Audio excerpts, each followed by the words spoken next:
اس وقت اس بیماری کو دو پہلوؤں سے دیکھا جا سکتا ہے. ایک میڈیکل پوائنٹ آف ویو اور دوسرا دینی اور مذہبی حوالے سے. میڈیکل پوائنٹ آف ویو اتباع اور ڈاکٹرز کی آراء جو ہیں، ان کے مشورے جو ہیں، ان کے تجربات جو ہیں، ان کو بھی ہمیں نظر انداز نہیں کرنا ہے، ان کو ملحوظ نظر رکھنا ہے. اور جس طرح حکومت وقت اور ڈاکٹرز اتباع ہمیں جو مشورے دے رہے ہیں، منوعاً ان پر عمل پیرا ہونا ہے. ڈاکٹرز کی رائے، اتباع کی آراء جو ہیں کہ سوشل ڈسٹینس کو مینٹین رکھا جائے، ماسک پہنا جائے، دستانے ہاتھ پہ لگائے جائیں، خصوصاً وہ مقامات جہاں پر گیدرنگ ہوتی ہے، بھیڑ ہوتی ہے، چاہیے کہ وہاں گیدرنگ اور بھیڑ ہم نہ کریں.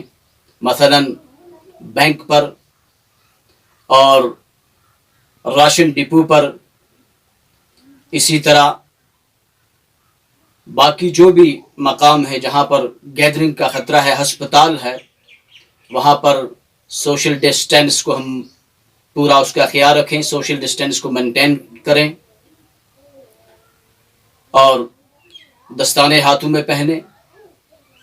مساجد کے اندر بھی سوشل ڈسٹینس رکھا جائے اور نمازیوں کی تعداد قلیل ہو، جس طرح کہ ہمارے اکابر علماء کرام کا فتویٰ ہے کہ اس وقت مساجد کے اندر امام ہو، نائب امام ہو، خادم ہو اور ایک یا دو نمازی، اتنی ہی اجازت ہے اس وقت.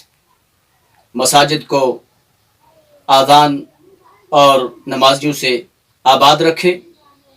دونوں چیزوں کو نظر انداز نہیں کیا جا سکتا. ڈاکٹرز اور اتباع کی آراء جو ہیں ان کو بھی نظر انداز نہیں کر سکتے، ان پر بھی منوعاً عمل کرنا ہے. اور شرعی نقطہ نظر سے مساجد کو بھی آباد کرنا ہے، لیکن نمازیوں کی تعداد کم ہو تاکہ قانون شکنی بھی نہ ہو اور ہم کسی کی تکلیف کا ذریعہ بھی نہ بنے.